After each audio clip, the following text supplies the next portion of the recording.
మన ప్రజలందరినీ ఉద్దేశించి డాక్టర్ కాదర్వల్లి సార్ గారిని మాట్లాడవలసిందిగా కోరుకుంటున్నాను. అందరికీ నమస్కారం. ప్రతి ఒక్కరూ అడిగేది ఇదే, మిల్లెట్స్ కాస్ట్లీ, వరి బియ్యం 20-30 రూపాయలకు 50 రూపాయలకు దొరుకుతుంది. కానీ మీరు అనుకున్నట్లు వరి బియ్యం అగ్గువ కాదు. మీ కళ్ళకు కనిపిస్తుంది 50 రూపాయలు ఇస్తున్నారని. 3000 రూపాయలు ఆల్రెడీ ఇచ్చేశారు 1 కేజీ బియ్యం మీ చేతికి వచ్చిందంటే. డబ్బులు ఉన్నవాడు ఇచ్చాడు, డబ్బులు లేనివాడు ఇచ్చాడు.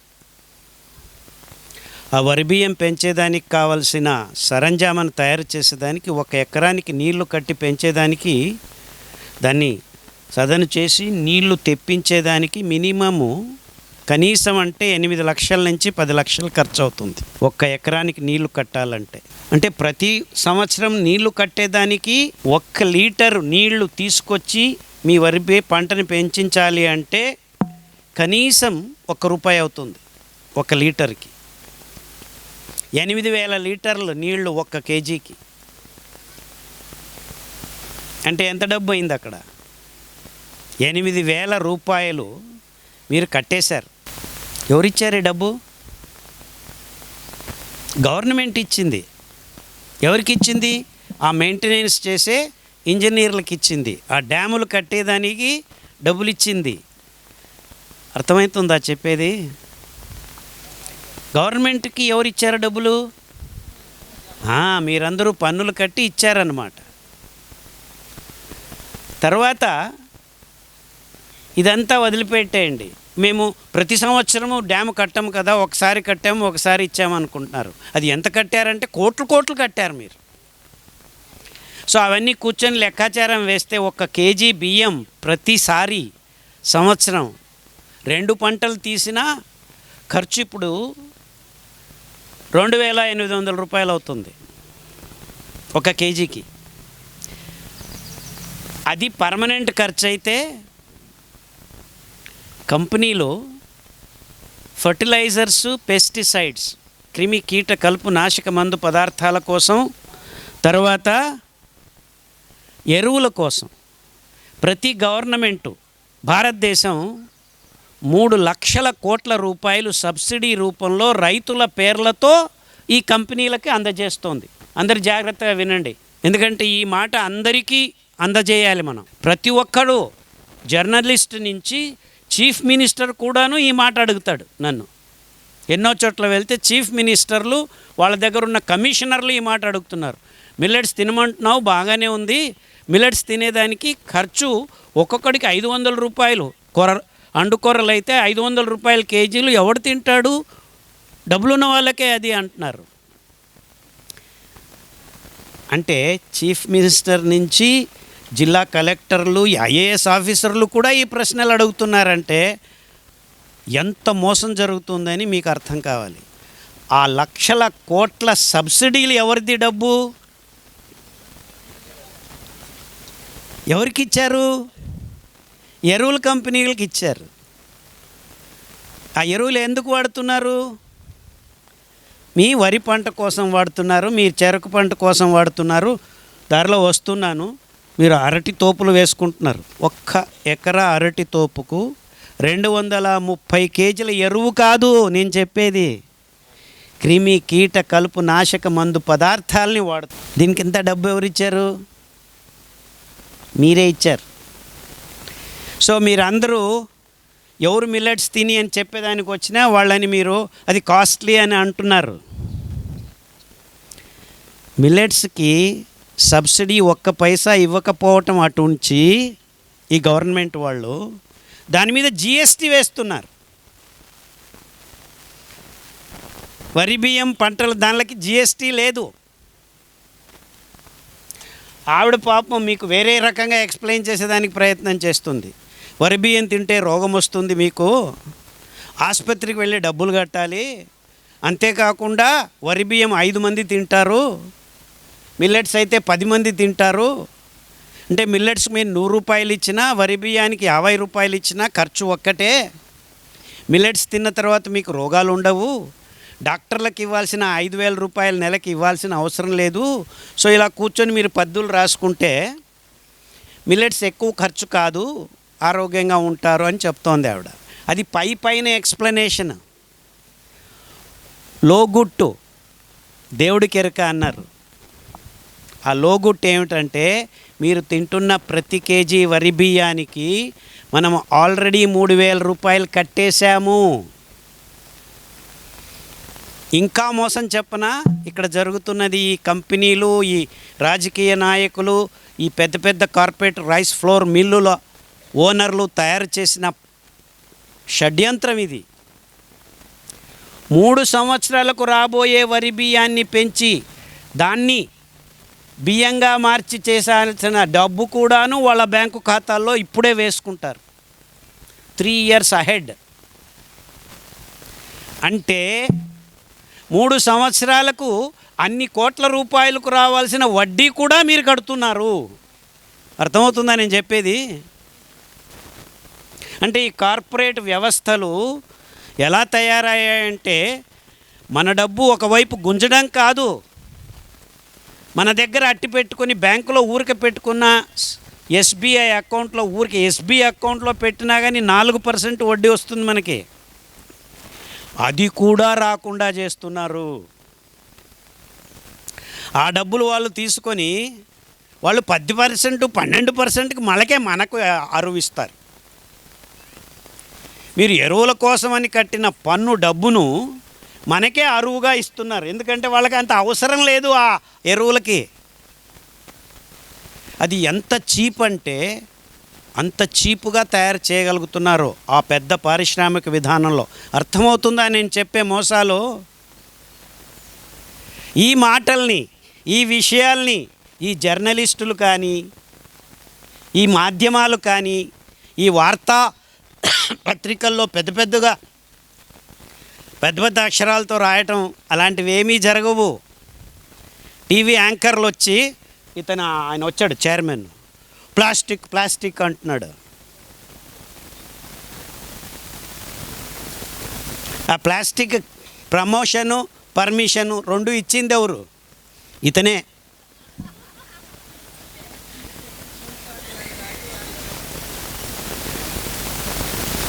మిమ్మల్ని వాడొద్దు అని చెప్పే ముందు అక్కడ కూర్చొని పర్మిషన్ ఇవ్వకుండా ఉంటే చాలు కదా. ఇది మోసం. అంటే మీకు నేను చెప్పొచ్చింది ఏంటంటే ప్రస్తుత జీవితాలు సరళంగా లేవు. చాలా నిగూఢమైన, గోప్యమైన, అగోచరమైన అంశాలు మన జీవితాల్ని నడిపిస్తున్నాయి. పోతూ ఈ విశ్వం చాలా నిగూఢమైనది, అగాధమైనది అని అనుకుంటుంటే ఇప్పుడు గడిచిన 50 సంవత్సరాల్లో ఈ కార్పొరేట్ వ్యవస్థ మానవ జీవితాన్ని కూడా చాలా అగోచరం చేసింది. సామాన్య మానవునికి తన చుట్టూ ఉన్న 10 కిలోమీటర్ల దూరం నుంచి దూరంగా చూడలేకపోతున్నాడు. ఈ కార్పొరేట్ వ్యవస్థ ప్రజల్ని ఇలా మభ్యపరుస్తూ, ఇది చాలా సంక్లిష్టమైన విషయం, మీకు అర్థం చేయించేదానికి ప్రయత్నం చేస్తున్నాను.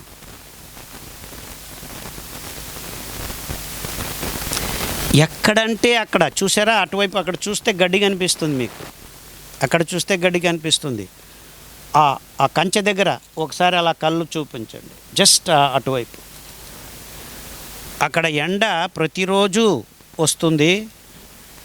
ఆ ప్రాంతంలో ఎండలో నీళ్లు లేవు, తడి కూడా లేదు, అయినా గడ్డి పెరుగుతుంది అక్కడ. ఆ జాతికి చెందినేటివి మన మిల్లెట్స్, మన చిరుధాన్యాలు, తృణధాన్యాలు, క్షుద్రధాన్యాలు, ఇవన్నీ పేర్లు పెట్టుకున్నాం. అంటే ఎవ్వడి హంగామా లేకుండా, డ్యాములు అవసరం లేదు, వాన కూడా అవసరం లేదు. పులివెందుల్లో వానలు రావటం అపురూపం. ఆ సంవత్సరం వానలు వచ్చాయంటే ఆహా ఏదో అదృష్టం చేసుకున్నారా అని. లేకపోతే ఈ ఎండల నుంచి అతి భయంకరమైన వేడి ప్రజలకి తాకుతూ ఉంటుంది. ఎండ వచ్చేది 6-7 గంటలు, కానీ వేడి 24 గంటలు ఉంటుంది. అదే మన రాయలసీమ ప్రత్యేకత.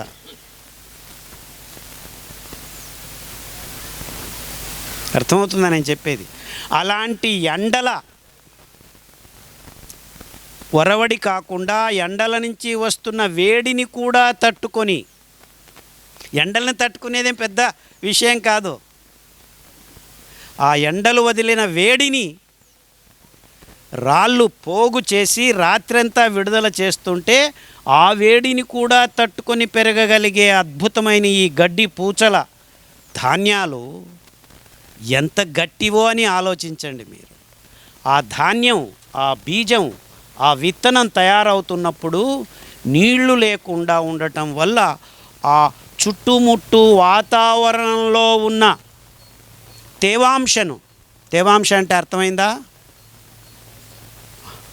ఇతను చూడు ఇంగ్లీష్లో చెప్తున్నాడు నాకు.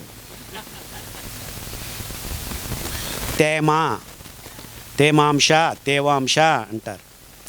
అంటే వాతావరణంలో ఇప్పుడు హ్యూమిడిటీ అంటారు ఇంగ్లీష్లో.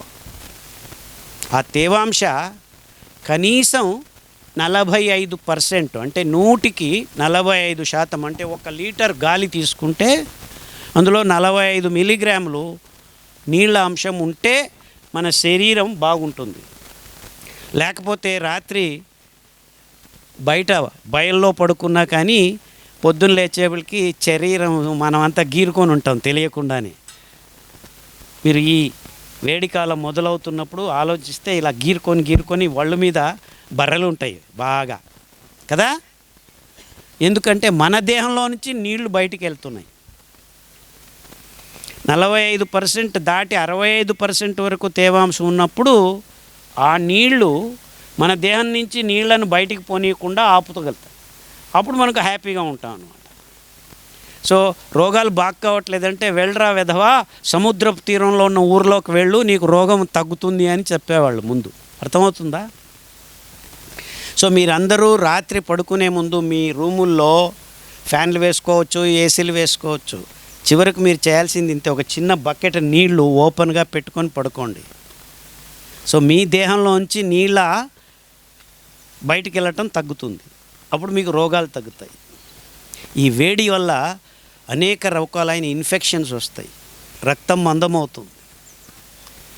అంటే నీళ్లు తాగండి, మజ్జిగ తాగండి, కొబ్బరి నీళ్ళు తాగండి, ఇది చేయండి, అది చేయండి అంటే మీ దేహంలో ఉన్న లవణాంశాలని అట్టి పెట్టుకునే విధానాల్ని మీకు నేర్పిస్తున్నారు అని. అర్థమవుతుందా? అంటే ఇలాంటి భయంకరమైన పరిస్థితుల్లో కూడాను ఆ గడ్డి మొక్క పెరిగి అండుకొర్రలైతే 70 రోజుల్లో మీకు కంకి కట్టి ధాన్యాన్ని అందజేస్తుంది.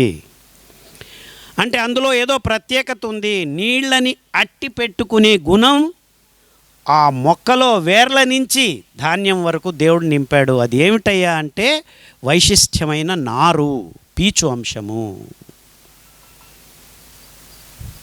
గోంగూర కాడలో నారుంది, గోగు నారు అంటారు దాన్ని. గోంగూర తీసుకున్న తర్వాత మనం ఆ గోగు చెట్లని ఎండబెట్టి నీళ్ళతో ఇలా కొడితే నారు తయారవుతుంది. గోగు తాడు తయారు చేస్తారు, చాలా గట్టిగా ఉంటుంది. దానికంటే 10,000 రెట్లు వైశిష్ట్యమైన మరి అద్భుతమైన గుణాలున్న నారు ఈ ధాన్యాల పై పొరల్లో దేవుడు అమర్చాడు. గోగునారు అంత గట్టిది. గోగునారుని మీరు 1 కేజీ నీళ్ళలో నానబెడితే 10 కేజీలు అవుతుంది. అంటే నీళ్ళని అట్టి పెట్టుకునే గుణం ఈ పీచు పదార్థంలోనే ఉంది. అంతెందుకు, మీరు కాంక్రీట్ బిల్డింగ్లు కడుతున్నారంటే గోనె సంచి వేస్తేనే నీళ్లు నానబెట్టి దాన్ని క్యూరింగ్ అని మొదలు పెడతారు.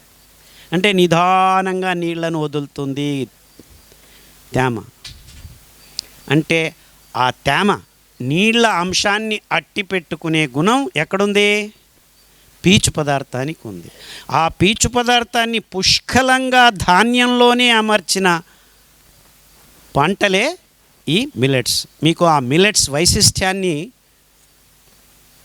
మీ తలలో నింపేదానికి ప్రయత్నం చేస్తున్నాను. అర్థమవుతుందా నేను ఏం ప్రయాసం చేస్తున్నానంటే అలాంటి భయంకరమైన పరిస్థితుల్ని ఎదుర్కొనేంత గట్టితనాన్ని దేవుడు ఆ గడ్డిపూచలకు ఇచ్చాడు కాబట్టే రాజస్థాన్ ఎడారి ప్రాంతం నుంచి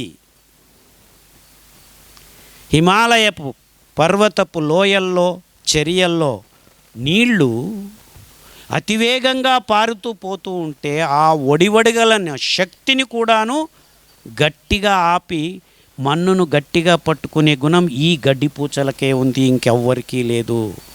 అర్థమవుతుందా నేను చెప్పేది?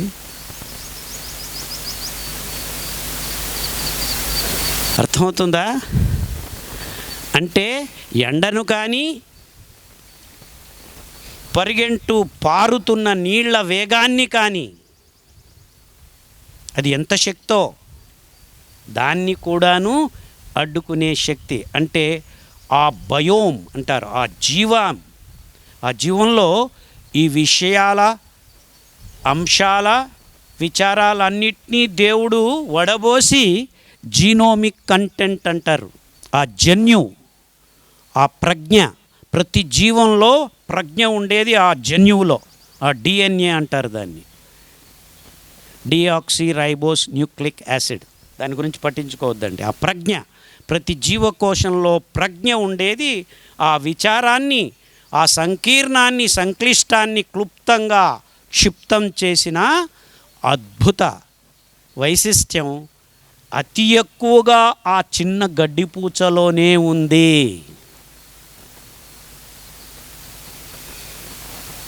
ఎంత సైక్లోన్ వచ్చినా, పెద్ద పెద్ద రావి చెట్లు మర్రి చెట్లు నేల కరిసినా, జాగ్రత్తగా గమనించండి నా పదాల్ని, ఎంత సైక్లోన్లు వచ్చినా పెద్ద పెద్ద మర్రి చెట్లు రావి చెట్లు వందల సంవత్సరాలు వేల సంవత్సరాలు బ్రతికినవి శక్తికి మీరితే నేల కరుస్తాయి. కానీ అలాంటి భయంకరమైన తుఫాను శక్తిని మీరి తుఫాను పోయిన తర్వాత లేచి నిలబడేది ఈ గడ్డిపూచలే.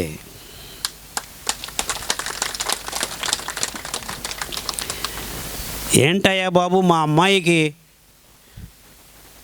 బ్రెయిన్లో ట్యూమర్ ఉంది,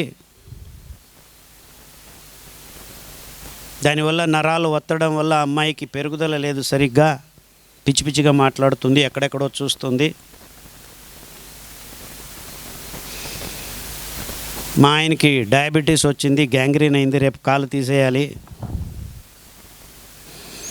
మా అబ్బాయికి టైప్ 1 డయాబెటీస్, ఇంకా 6 సంవత్సరాలే ఇన్సులిన్ వేసుకోమని చెప్పారు, మా ఆయనకి గుండెలో 90% బ్లాక్ అయిపోయింది, ఇంకా ఓపెన్ హార్ట్ సర్జరీ చేసేదానికి కూడా వీలు కాదు, క్రాస్ ద ఫింగర్స్, పట్టుకెళ్ళండి, బతికినన్ని రోజులు బతికించుకోండి, లేకపోతే అందరినీ పిలుచుకోండి అని చెప్పిన వాళ్ళను కూడాను మనం మిల్లెట్ ఆహారం ఇస్తే ఇప్పుడు నేను చెప్పిన ప్రతి కేసు 100 మంది బయటపడ్డారు.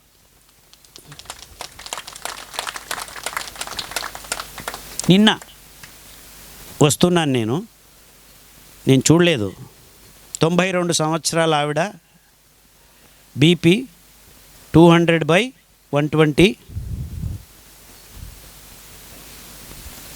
అని వచ్చారు.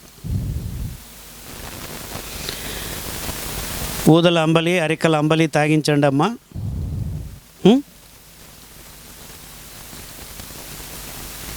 అలాంటి గడ్డిపూచ ఇంకొకటి ఉంది. ఆ గడ్డిపూచకు దగ్గరలో పెరుగుతున్న ఇంకొక మొక్క గడ్డి చామంతి అని ఉంటుంది. దాని పేరే గడ్డి చామంతి. ఇటు పక్షాన్ని ఉప్పు కొడుతూ ఉంటాం.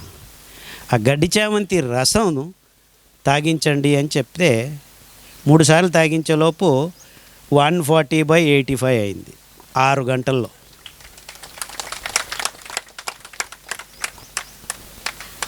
అర్థమవుతుందా నేను చెప్పేది? దానికి ఆ గుణం ఎలా వచ్చింది? గడ్డి పూచల మధ్యలో పెరుగుతుంది కాబట్టి దానికి ఆధారం వచ్చింది. అంటే భగవంతుడు ఇలా ఈ సస్యలోకంలో ఇలాంటి అద్భుతాల్ని ఇమిడ్చాడు.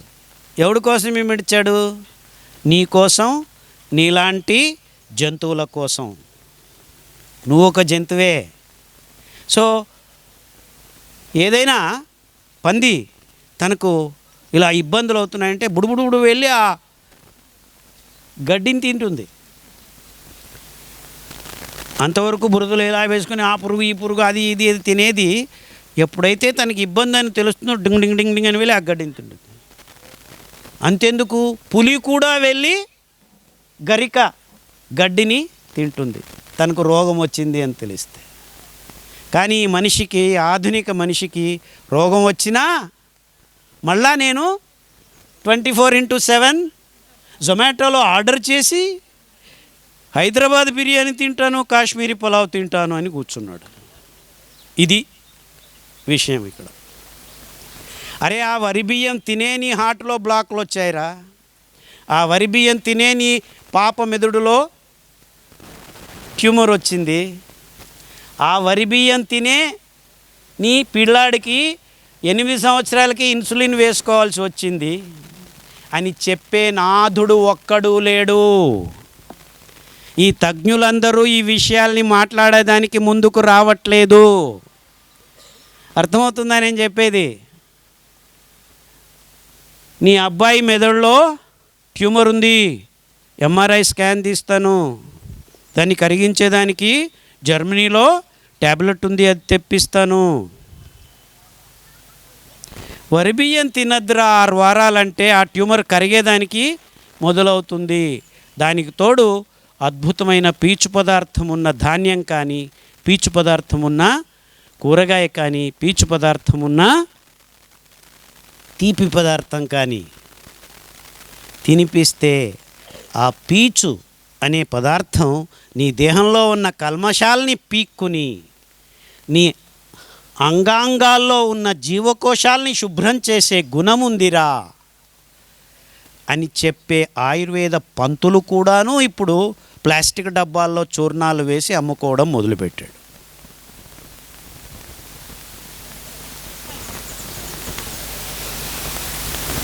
ప్లాస్టిక్ డబ్బాల్లో ఎవరైనా మందులు వేస్తారా? ప్లాస్టిక్ డబ్బాల్లో మీరు బియ్యం కూడా కట్టుకోవద్దండి, గోనె సంచుల్లో బియ్యము.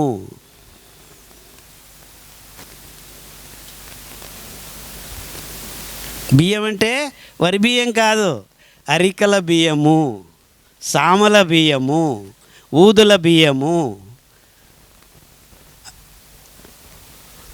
ఇంకా 2 ధాన్యాలు ఉన్నాయి, అండు కొర్రల బియ్యము, కొర్ర బియ్యము. ఇప్పుడు మోసం ఏమైందంటే బియ్యం అంటే అందరి తలలో వరి బియ్యమే వస్తుంది, ఇవన్నీ బియ్యమే. మొన్నెవడో వచ్చాడు, అన్నం పరబ్రహ్మ స్వరూపం, ఆది నుంచి మనం అన్నం తింటున్నాం, ఆది నుంచి వరి బియ్యం తినట్లేదని తెలియదు ఆయనకి. అన్నం అంటే వరి బియ్యమే అనుకున్నాడు, అన్నం అంటే వరి అన్నమే అనుకుంటున్నారు. వరి అన్నం ఇప్పుడిప్పుడు వచ్చింది. గడిచిన 100 సంవత్సరాల్లో మానవ జాతి ఎక్కువగా తినటం, ఈ డ్యాములు కట్టి ఎరువులు వేసి వచ్చింది. అంతకుముందు 100కి కాదు 1,00,00,000కి 10 మంది తినేవాళ్ళు. చెరువు గట్టు కింద భూములు ఉన్న జమీందారులు అప్పుడప్పుడు పెంచుకొని తిన్న తర్వాత మీసాలు పెంచుకొని దాని మీద వరి బియ్యం అన్నం ఒక మెతుకు పెట్టుకొని ఇలా బయటకు వచ్చేవాడు, చూడరా మేము వరి బియ్యం తిన్నాము, మీరందరూ కొర్రలు, అండు కొర్రలు, సామలు తింటున్నారు అని చెప్పేదానికి. అంటే అనాది కాలం నుంచి మొత్తం మానవ జాతి తింటున్న ఆహారం వరి బియ్యం కాదు అనేదానికి ఇది నిదర్శన. మానవ జాతి ఏకంగా మన దేశమే కాదు, ప్రపంచంలో ఉన్న ప్రతి దేశంలోనూ ప్రజలు తింటున్నది ఈ మిల్లెట్స్ ఆహారమే. కసిగట్టుకొని షడ్యంత్రంతో ఈ కార్పొరేట్ కంపెనీలు ఈ ఎరువులు, క్రిమి కీట కలుపు నాశక మందు పదార్థాలని అమ్ముకొని డబ్బు చేసుకునే ఒకే ఒక్క క్రూరమైన ఆశతో మొత్తం ప్రపంచమంతా మీ ఆహారం వరి బియ్యము, గోధుమలే అని నమ్మించారు. లేకపోతే ఇప్పటికీ నాగపూర్ ఇటువైపు కిందికి ఒక్క మెతుకు గోధుమ పండించలేం మనం, దానికి చలి ప్రదేశం కావాలి. అలాంటిది మీరందరూ చపాతీలు, ఉప్మాలు ఎందుకు తింటున్నారు? మొన్న ఏదో ఒక ఆయుర్వేద వచ్చాడు, మీ చుట్టూ పండేటివే మీరు తినాలి అంట. మీ చుట్టూ ఏమీ పండదే. 10% కంటే తక్కువ భూమిలో నీళ్లు ఉన్నాయి. మీ చుట్టూ పండేది ఏది అని తెలుసా నీకు అని అడిగాను. ఎక్కడైనా ఎప్పుడైనా ఎవరైనా ఎటువంటి సమయంలో అయినా, చలికాలమైనా ఎండాకాలమైనా పెంచుకోగలది, పెంచగలిగేది ఈ ధాన్యాలే. అంటే మనం ఈ కార్పొరేట్ వాళ్ళు వచ్చి ఇది మీ ఆహారం కాదు, వేల సంవత్సరాలు తింటున్న ధాన్యాల్ని ప్రిమిటివ్ ఫుడ్ అన్నారు. వెనుకబడిన జాతులు మీరు, వాడేదో ముందు పడ్డాడంట, వాడికి ఉచ్చలు పోసుకునేదానికి శక్తి లేదు, తెలియకుండానే ఉచ్చలు కారుతున్నాయి. పక్కనే టాయిలెట్ కట్టుకుంటానంటున్నాడు, బెడ్రూమ్ పక్కన అటాచ్డ్ బాత్రూమ్లు కట్టుకునే కర్మ మనకు కూడా తీసుకొచ్చారు. ఎందుకంటే మీరు ఆ వరి బియ్యము గోధుమలు తింటే ఉచ్చలు పట్టుకునేదానికి, ఇప్పుడు నాకు ఉచ్చలు వస్తున్నాయంటే 4 గంటల వరకు పట్టుకొని ఉండగలిగేది ఆ నరాల దౌర్బల్యాన్ని మీ దేహంలోకి తీసుకొచ్చింది ఈ ఎక్కువైన వరి బియ్యము గోధుమలు తినటం వల్ల. ఆ రూపాంతరం చెందిన గ్లూకోజ్ ఆ వరి బియ్యంలో పట్టుకొని నిదానంగా మీ రక్తంలోకి వదలాల్సిన గుణం లేకపోవటం వల్ల, మీ రక్తంలోకి గ్లూకోజ్ను నిదానంగా నియంత్రణతో ఎంత కావాలంటే అంత వదిలే శక్తి ఈ ధాన్యాల్లో ఉంది, ఆ ధాన్యంలో లేదు. అంటే మీ దేహంలో రోగం ఉత్పాదన కాకుండా చూసుకునే శక్తి ఈ ధాన్యాల్లో ఉంది, మీరు తింటున్న వరి బియ్యము గోధుమల్లో లేదు. అందుకే మీకు 6 సంవత్సరాలకే ఇన్సులిన్ వేయించుకోవాల్సిన పిల్లలు పుడుతున్నారు. అందుకే మీకు మెదడులో ట్యూమర్ ఉన్న పిల్లలు పుడుతున్నారు. అంటే పాపోడు పుట్టకముందే మీ గర్భావస్థలోనే ఈ విధ్వంసకారి విషయాల్ని మీరు జొప్పించుకుంటున్నారు. మీకు తెలియకుండా వరి బియ్యము గోధుమల్ని మూల ఆహారంగా మీరు గడిచిన 100 సంవత్సరాలుగా మార్చుకున్నందుకే, ఇంకేమీ కారణం లేదు. నీకు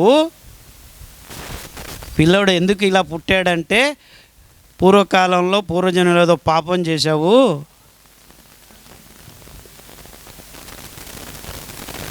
సమిష్టిగా పాపం చేశాము. ఇప్పుడు ఒక్కొక్కరు పాపం చేయలేదు.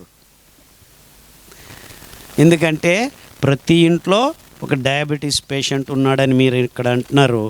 పంజాబ్లో ప్రతి ఇంట్లో 2 క్యాన్సర్ పేషెంట్లు ఉన్నారు. డయాబెటీసు బీపీ అవంతా లెక్కకే లేదు రోగాలు. ఎక్కడైతే ఈ క్రిమి కీట కలుపు నాశక మందు పదార్థాలు గాలిలో ఎక్కువగా తేలాడుతున్నాయి, నీళ్ళల్లో ఉన్నాయి, మీ ఆహారంలోకి వచ్చాయి, ఇలా చేయటం వల్లనే రోగాలు వస్తున్నాయని ఈ తజ్ఞులు చెప్పకపోవటం వల్ల. అర్థమవుతుందా నేను చెప్పేది? అంటే నిజమైన స్వచ్ఛమైన, ఇప్పటికీ మీరు ఎరువులు వేశారనుకోండి, అక్కడ ఆ గడ్డి దగ్గర మీరు ఎరువులైనా వేయండి, ఏమన్నా వేయండి, నాకు అవసరం లేదు. అందులో ఆ అద్భుతమైన ప్రజ్ఞ ఉంది, జీనోమ్ ఉంది. అంటే ఏది చెడు ఏది మంచి అని నిర్ణయం చేసుకునే విషయం ప్రజ్ఞాపూర్వకంగా ఆ మొక్కలో ఉంది. వరి బియ్యం మొక్కలో లేదు. నీళ్లు వేసి ఎరువేస్తే ఎక్కువ పెరుగుతుంది. అది నీళ్ళు లేకుండా ఎరువు లేకుండా ఉంటే 7 క్వింటలే, లేకపోతే 30 క్వింటాలు. అంటే ఏంటి, ఇక్కడ మోసపోతుంది ఏది? ఆ వరి మొక్క మోసపోతుంది. ఆ మొక్క మోసపోదు. నాకు తెలుసురా నువ్వేం మోసం చేస్తున్నావో. నేను ఇంతే ధాన్యం 7 నుంచి 12 క్వింటల్ లోపే ఉంటుంది ఈ మిల్లెట్స్. అంటే మీరు ఎరువులు వేసినా నేను తీసుకోను. హంసలాగా పాలను నీళ్లను వేరు చేసే గుణం మన మిల్లెట్స్కి ఉంది అన్నమాట. అంటే కొంచెం తెలివైన వాళ్ళు అడుగుతారు నన్ను, సో దీనికి ఎరువేస్తే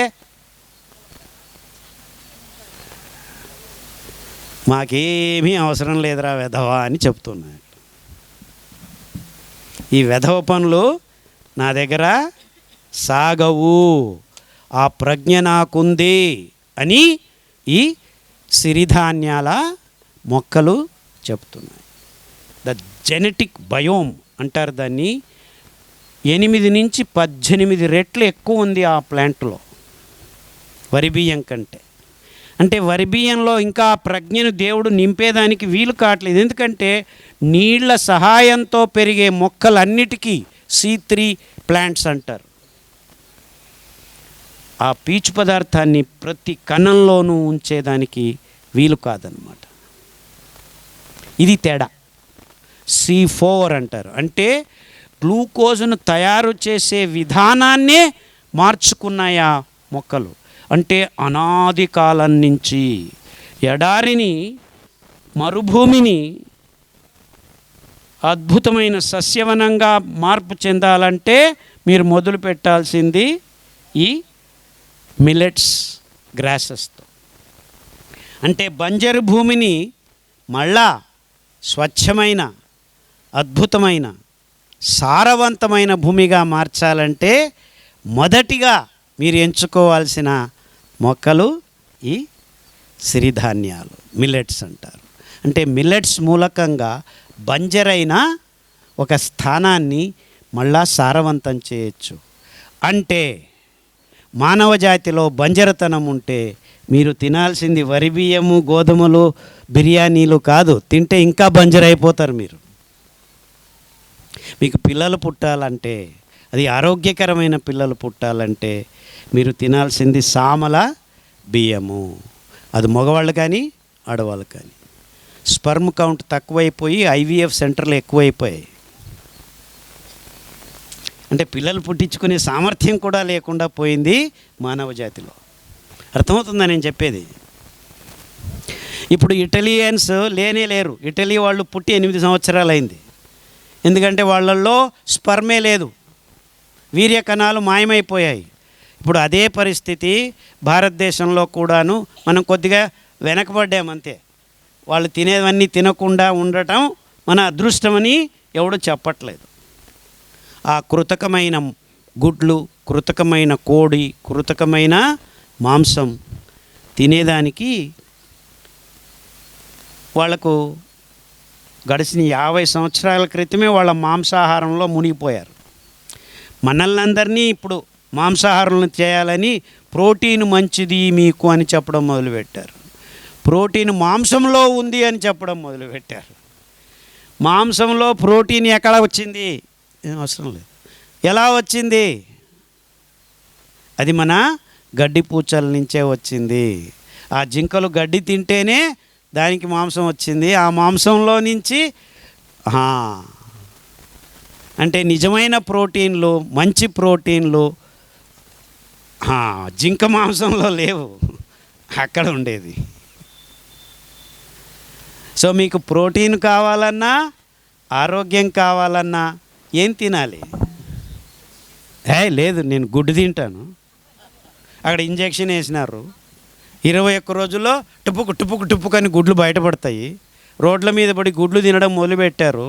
మీ కిడ్నీలు టపుకు టపుకు అని పోతున్నాయి. పర్వాలేదు రండి, డయాలిసిస్ పెడుతున్నాము ఇక్కడ. ప్రతి సెంటరు పులివెందల్లో ఒకటి, అక్కడొకటి, ఇక్కడొకటి డయాలిసిస్లు. కిడ్నీలు పోతుంటే ఇంకా ఉచ్చలు పోసేదానికి లేదు, రావట్లేదు బయటికి. ఉచ్చలు రావట్లేదంటే ఏంటి? కిడ్నీలు సరిగ్గా పనిచేయట్లేదు సార్. యూరిక్ యాసిడ్ ఎక్కువైపోయింది, క్రియాటినిన్ ఎక్కువైపోయింది, కాలు వాపు అయిపోయింది. అంటే నీరు దేహంలో నుంచి బయటికి పోసేదానికి కావలసిన వ్యవస్థని మీరు నాశనం చేసుకుంటున్నారు. అది ఎందుకయింది? ప్రోటీన్ ఎక్కువ కావటం వల్ల. నైట్రోజన్ సారజనకం అంటారు, తెలుగులో నత్రజని అంటారు. ఆ నత్రజని సూక్ష్మంగా దాన్ని బయటికి వేయాలి. యూరిక్ యాసిడ్ రూపంలో, మూత్రంలో నైట్రోజన్. మీరు ఉచ్చలు పోసే చోట వెళ్తే వాసన వస్తుంది చూసారా, ఆ అమోనియా వాసన అంటారు, అదే నైట్రోజన్. అర్థమవుతుందా నేను చెప్పేది? అంటే దేవుడు మూత్రపిండాలను ఎందుకు పెట్టాడు? మీ ప్రోటీన్లు ఎక్కువైతే మిగిలిన దానిని నేను చెప్పానే ప్రజ్ఞను, ఆ విషయాన్ని సంగ్రహించుకొని ఉంచుకొని ఆ జ్ఞానం డిఎన్ఏ అంటారు, దాన్ని తయారు చేసుకునేదానికి మీకు నైట్రోజన్ కావాలి. అది ఎంత కావాలి? మొత్తం అంతా కలిపితే ఏ జీవి అయినా, ఏనుగైనా, తిమింగలమైనా, మనిషి అయినా 5 నుంచి 7% అంతే. అంటే 7% కంటే ఎక్కువ నైట్రోజన్ ఉండకూడదు. ఎక్కువైతే ఏమవుతుంది? కిడ్నీలు పాడవుతాయి. కిడ్నీలు పాడవుతుంటే లివర్ పాడవుతుంది. మీ కాలేయము, మూత్రపిండం పాడైతే ఇంక మీరేం పని చేస్తారు? అవే 2 శుద్ధం చేసే ఫ్యాక్టరీలు మీ దేహంలో. మిమ్మల్ని శుద్ధం చేసే ఈ 2 అంగాల్ని పాడు చేసుకునే ఆహారాన్ని మిమ్మల్ని తినమంటున్నారు వీళ్ళు. తినమంటున్నారా? ప్రోటీన్ ఎక్కువ కావాలి అని మాంసాహారులు మాంసం తింటున్నారని ఈ శాకాహారులు మొలకలు తినండి అని కొందరు చెప్పడం మొదలుపెట్టారు. ఓహో, మొలకలు మంచిది, వేరుశనగలు తినండి. పొద్దున్న లేచి ఈ మొలకలు ఆ మొలకలు 8 మొలకలు కలుపుకోండి, మల్టీగ్రెయిన్ బాగా రోస్ట్ చేయండి, నెయ్యి వేసుకోండి, పౌడర్ చేసుకోండి, మాల్ట్ తాగండి. ఇదొక రోగం మొదలైంది. వాడేదో తిని చస్తున్నాడు అంటే వాడిని చూసి మనం చచ్చేదానికి ఇట్ట మొదలుపెట్టారు. ఈ బ్యాడ్లల్లో, పప్పుల్లో మాంసం కంటే ఎక్కువ ప్రోటీన్ ఉంది. అంటే 1 కేజీ మాంసం మీరు తింటే మీకు 160 గ్రాముల ప్రోటీన్ దొరుకుతుంది. అదే 1 కేజీ పప్పులు బేడలు తింటే 250 గ్రాముల వరకు ప్రోటీన్ ఉంటుంది. అంటే మీరు పప్పులు బేడలు తిని నేను మాంసం తినట్లేదు నాకు ప్రోటీన్ వస్తుంది అనుకుంటున్నారా? మీ కిడ్నీలు ఇంకా తొందరగా పటాక్కనైపోతాయి. నియంత్రణ లేదు ఇక్కడ. చాలామందికి మోసం చేస్తున్నారు ఈ తజ్ఞులు కూడా. పప్పులు బేడల్లో పీచు పదార్థం ఉందని చెప్తున్నారు. 0. ఆ పైన పొట్టులో మాత్రమే ఉండేది. ఇప్పుడు పెసలు పొట్టు ఉంది కదా, మొలక కట్టినప్పుడు ఆ పొట్టు మీరు తినరు. వేరుశెనగలు ఆ పొట్టు అని ఊపుకొని తింటున్నారు. పొట్టులో పీచు ఉంది, మీరు పీచు తినట్లేదు. కందులు పొట్టు తీసేస్తున్నారు, పాలిష్ చేసుకుంటున్నారు, రంగు వేసుకుంటున్నారు. అవునా? అంటే మీరు తినేదంతా విషము, మంచిదాన్ని వాడేసేసారు, బయటపడేశారు. కానీ కొంతమంది తగ్గిన ప్రోటీన్ ఈ పప్పులు బేడల్లో పీచు పదార్థం ఉంది అంటున్నారు. పీచు పదార్థం లేదు. పీచు పదార్థం కావాలంటే మీరు ఆ పైన ఉన్న పొట్టుతో తినాలి. పొట్టుతో మీరు పిండి వంటలు చేయరు. అది వేస్తే సరిగ్గా రాదు అని అంతా తీసి కడిగి పాలిష్ చేసుకొని తింటున్నారు. అవునా? మోసం జరుగుతుంది ఇక్కడ. ఎలా ఈ కార్పొరేట్ వాళ్ళు మోసం చేస్తున్నారో ఈ తజ్ఞులు కూడా మిమ్మల్ని ఇలాంటి విషయాలు మీ మెదడులో జొప్పించేదానికి ప్రయత్నాలు చేస్తున్నారు. వేరుశెనగలు తినండి మంచిది, పొద్దున్నే ఇంత నానబెట్టుకొని దానికి ఇంత పండు వేసుకొని తాగితే, అలా చేయండి ఒక 30 రోజులు. మీ కిడ్నీ కపుట్, రక్తం గట్టిగా అయిపోయి ఎక్కడంటే అక్కడ రక్తనాళాలు పెగిలిపోతాయి. అర్థమవుతుందా నేను చెప్పేది? పలుచగా రక్తం ఎప్పుడూ మీ దేహంలో ప్రసారమవుతూ ఉండాలంటే మీ రక్తంలో కరిగి ఉండాల్సిన పదార్థం పీచు పదార్థం. తులసి ఆకును తీసుకోండి, 3 నిమిషాలు నీళ్ళల్లో మరగబెట్టండి. ఆ నీళ్లు తేటగా అవుతాయి. అంటే నీళ్ళేంట్రా తేటగా కావడం అంటే అందులో తులసి ఆకు నుంచి విడుదలైన ఆ పీచు పదార్థం ఇంకా తేట చేస్తుంది. కొత్తిమీర వేయండి, తేట నీళ్ళు తయారవుతాయి. అంటే మీ కిడ్నీలో ఇరుక్కుపోయిన కల్మషాల్ని పైకి పీకి లాగాలంటే కొత్తిమీరలో ఉన్న పీచు పదార్థం మీ కిడ్నీలను క్లీన్ చేస్తుంది. అదే ఒక రావి ఆకు వేసి చూడండి, మీ అండకోశాల్లోనూ వీర్యకణాల్లోనూ పేరుకున్న కల్మషాలని లాగేస్తుంది. అర్థమవుతుందా నేను చెప్పేది? నా బాధ ఏంటంటే ఇందులో ఉన్న విజ్ఞానాన్ని సామాన్యుని మీదకి ట్రాన్స్ఫర్ చేసేదానికి ప్రయత్నం చేస్తున్నాను. రింగు గ్రర్ గ్రర్ అని తిరుగుతోంది. మీ వైఫైలు చూస్తారు కదా, ఇటా ఇటా ఇటా. నేను తిరుగుతున్నాను గిర్ర గిర్ర అని. ఈ విషయం అక్కడికి ట్రాన్స్ఫర్ కావాలి అని ప్రయత్నం చేస్తున్నాను. అంటే మూలం ఏమిటి ఇక్కడ? మన ఆరోగ్యంగా ఉండాలంటే దేహంలో, అంగంలో, జీవకోశాల్లో కల్మషాలని అక్కడ ఉండకుండా చూసుకోవటం అనేది అతి ముఖ్యమైన విషయం. ప్రజ్ఞాపూర్వకంగా మనం గ్లూకోజ్ని బర్న్ చేస్తే శక్తి వస్తుంది, దాంతోపాటు కల్మషాలు మిగులుతాయి. ఆ కల్మషాలని పేరుకుంటూ నిదానంగా రోగాల్ని తయారు చేస్తున్నాము. అంటే ఇక్కడ రోగం ఎక్కడ మొదలైంది? మనం గ్లూకోజ్ని బర్న్ చేసినప్పుడే మొదలైంది. అంటే జీవం అక్కడే ఉండేది. గ్లూకోజ్ని బర్న్ చేస్తేనే శక్తి వస్తుంది. శక్తితో పాటు కల్మషం మొదలైంది. దాన్ని తీయలేకపోవటం వల్లనే మానవ జాతికి ఇప్పుడున్న పెద్ద పెద్ద రోగాలు తయారవుతున్నాయి. అర్థమవుతుందా?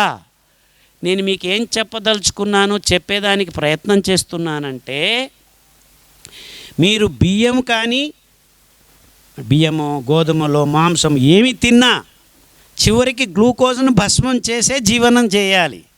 ఆ భస్మం చేసినప్పుడు ఉత్పాదన అవుతున్న కల్మషాల్ని మనం తీసేసే వ్యవస్థని గడిచిన 100 సంవత్సరాలుగా మానవ జాతి పూర్తిగా తీసేసుకుంటూ వచ్చేసింది ఆహారంలో నుంచి. అర్థమవుతుందా నేను చెప్పేది? అంటే మీ రోగాలన్నిటికీ మూల కారణం ఏమిటి? మీ దేహంలో క్లీనింగ్ సిస్టమ్ని, అంటే కిడ్నీల్ని, లివర్ని చంపుతూ వస్తున్నాము అని. దానిని మళ్ళీ బతికించేట్టు చేస్తే మీకు ఆరోగ్యం వస్తుంది. ఎవడు చేస్తాడా పని? మన కర్మ ఏమిటంటే తిరుపతి తిమ్మప్పకు కూడాను పంది కొవ్వు తినిపించడం మొదలుపెట్టాం. తెలుసా మీకు? ఆయన చేసే ప్రసాదంలో లడ్డూకు నెయ్యి అని చెప్పి ఈ పెద్ద మట్టంలో తయారు చేస్తున్న పందుల కొఠాల నుంచి 92 బిలియన్ పిగ్స్ మానవ జాతి చంపుకు తింటుంది ప్రతి సంవత్సరం. ఎంత? 92 billion pigs are killed every year. తినేది 300 కేజీ ఒక్క పంది తూగుతుంది, 300 కిలోస్. దాంట్లో తినగలిగినది 180 కేజీలు మాంసము, మిగిలిన 120 కేజీలు చర్మము, ఎముకలు, అది ఇది అంతా. దాన్ని అంతా పెద్ద పెద్ద స్టీల్ బాండ్లీలో, అంటే మొత్తం ఒక 100 అడుగులు ఉంచి 100 అడుగులు పెద్ద బాండ్లీలో వేసి వేడి చేస్తారు. కొవ్వు బయటకు వస్తుంది. 100 కేజీలు ఈ తినలేని మాంసాన్ని వేడి చేస్తే మీకు దాదాపుగా 30 కేజీలు కొవ్వు బయటకు వస్తుంది.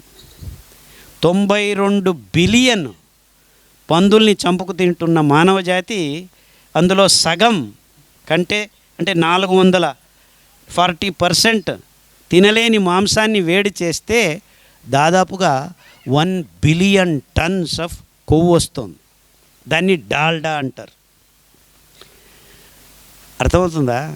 ఆ డాల్డాని పలు రూపాలుగా మార్చేసి మీరు తినే నెయ్యి కూడాను మిక్స్ చేస్తున్నారు.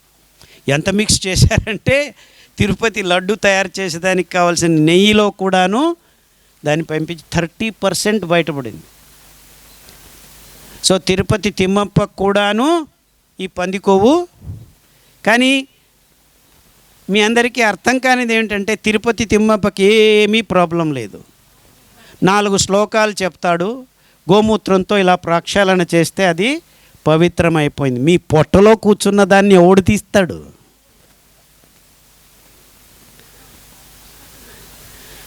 అర్థమైందా? అది తిమ్మప్పకు అలా తినిపిస్తుంటే మీరు మీ పిల్లల నోట్లో ప్రతిరోజు బిస్కెట్లు, చాక్లెట్లు, బ్రెడ్లు, బర్గర్ల రూపంలో వేస్తున్నారు. అక్కడ తయారవుతున్నదంతా ఆ నూనెల్లో మీరు తినే పూరీల్లో, మీరు తినే మసాలా దోశల్లో, మీరు తినే పానీపూరిలో, మీరు తినే గోబీ మంచూరిలో, అన్ని చోట్ల ఇది తేలాడుతుంది అని మీకు తెలియదు. తెలుస్తుందా ఇప్పటికైనా? అది ఒక్క పంది మాంసం గురించే చెప్పాను. 280 బిలియన్ల కోళ్లను తంపుకు తింటున్నారు మీరందరూ. కోడైనా పందైనా 1 కేజీ మాంసం మీరు తింటున్నారంటే 400 గ్రాములు మిగులుతుంది. ఆ మిగిలినది 248 బిలియన్ కోళ్లను చంపుకు తింటున్నారంటే అది ఎంత మాంసమో, అది ఎంత కొవ్వో. కోడి కొవ్వు బాగుంటుంది, పంది కొవ్వు కంటే మేము ముస్లింలు పందులను తినము, మేము రెడ్లము దీన్నే తింటాము. అందరూ తింటున్నది అదే. ఎందుకంటే అన్నిటినీ పెంచుతున్నది ఆ సోయాబీను, మొక్కజొన్నల్ని మిక్స్ చేసిన పశుగ్రాసమే. దానిని తయారు చేసేదానికి కావలసిన ఆ కెమికల్స్ మీకు క్యాన్సర్ తప్ప ఇంకేమీ రాదు. అర్థమవుతుందా నేను చెప్పేది? అంటే మనం చేస్తున్న ప్రతి పదార్థం నోట్లోకి వెళ్తుంది రోగగ్రస్తము. ఆ రోగాల్ని మీ దేహంలో ఉన్న అంగాంగాల జీవకోశాల నుంచి తరిమి కొట్టాలంటే మీకు కావాల్సిన పదార్థం ఒక్కటే, అది పీచు పదార్థం. ఆ పీచు పదార్థం ఎక్కడ ఉందయ్యా? ఎక్కడంటే అప్పుడు, ఎక్కడంటే అక్కడ, ఏమీ లేకుండా, నీళ్ళ అవసరం లేదు, ఎరువు అవసరం లేదు, క్రిమి కీట కలుపు నాశక మంద పదార్థాల అవసరమే లేకుండా పెంచుకునే మిల్లెట్స్ ధాన్యాల పై పొరల్లో దేవుడు పెట్టాడు. మీరు తింటారా? అబ్బా మిల్లెట్స్ తింటే వేడవుతుంది, టేస్ట్ ఉండదు. టేస్ట్ వచ్చింది వాడు వేసిన కెమికల్ వల్ల అని మీకు తెలియదు. తొందరగా వండుకోవచ్చు, ఎందుకంటే వాడు సగం వండి ఇచ్చేశాడు ఆల్రెడీ. హీట్ ఎక్కుతుంది. మిల్లెట్లు నీళ్ళల్లో నానబెట్టకుండా మీరు తింటే, మీరేం చేశారు? మిల్లెట్ డాక్టర్ కాదర్ వచ్చి చెప్పాడు మంచిదని కొర్రలు తీసుకొచ్చి కుక్కర్లో వేసి పుస్ పుస్ పుస్ అని 4 అక్కడ నీళ్ళల్లో నానబెట్టిన పీచయితేనే అది వండబడుతుంది. అబ్బా 8 గంటలు నానబెట్టమని చెప్పాడు డాక్టర్ కాదరు. 8 గంటలు నానబెట్టాలా? నేను మిమ్మల్ని నానమన్నానా? మిమ్మల్ని నీళ్ళల్లో కూర్చొని 8 గంటలు నానమని చెప్పలేదు నేను. 8 గంటలు ధాన్యాన్ని నానబెట్టాలి.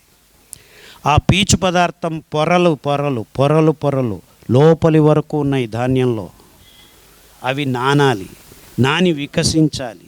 వికసిస్తే 10 నిమిషాల్లో ఉడుకుతుంది. ఆ పీచు రెడీగా ఉంది. మీరు ఒక గోనె సంచి తీసుకోండి, డ్రైగా ఉన్నప్పుడు అంటే ఎండినప్పుడు ఇలా పీకితే పీకలేరు. అదే నీళ్ళల్లో 2 గంటలు 3 గంటలు నానబెట్టండి, మెత్తగా అవుతుంది. ఇలా అంటే చినిగిపోతుంది. అర్థమైందా? అంటే ఏంటి? నానబెట్టడం వల్ల ఆ పీచు పదార్థాన్ని మనం తీసేయచ్చు. సో నానబెట్టకుండా మీరు వండితే మీ పొట్టలో ఉన్న ఎంజైమ్స్ కూడాను దాన్ని తగలలేవు. అర్థమవుతుందా నేను చెప్పేది? ఇంగ్లీష్లో యామ్ ఐ మేకింగ్ సెన్స్? ఎందుకంటే ఇంతవరకు మీరు నాన్ సెన్స్లో బతుకుతున్నారు. What you are eating, what you are doing is నాన్ సెన్స్. మీ మెదడులో కొద్దిగా సెన్స్ వేస్తామని వచ్చాను.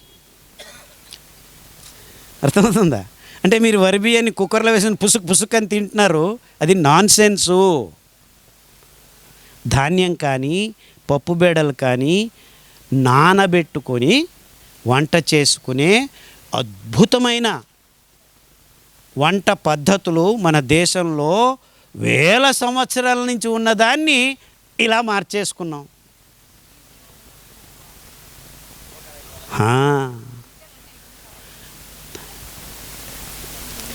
అలాంటి ఆహారం తింటే ఎలాంటి పరిస్థితుల్లోనైనా తట్టుకొని బతికే ఆ జీవశక్తిని మనం కుంగించుకుంటూ వచ్చి 30 సంవత్సరాలకే ఐసీయూ అంటే ఐసీయూకి వెళ్తాము, అక్కడి నుంచి ఐసీయూ అని పైకి వెళ్తాం. అర్థమవుతుందా?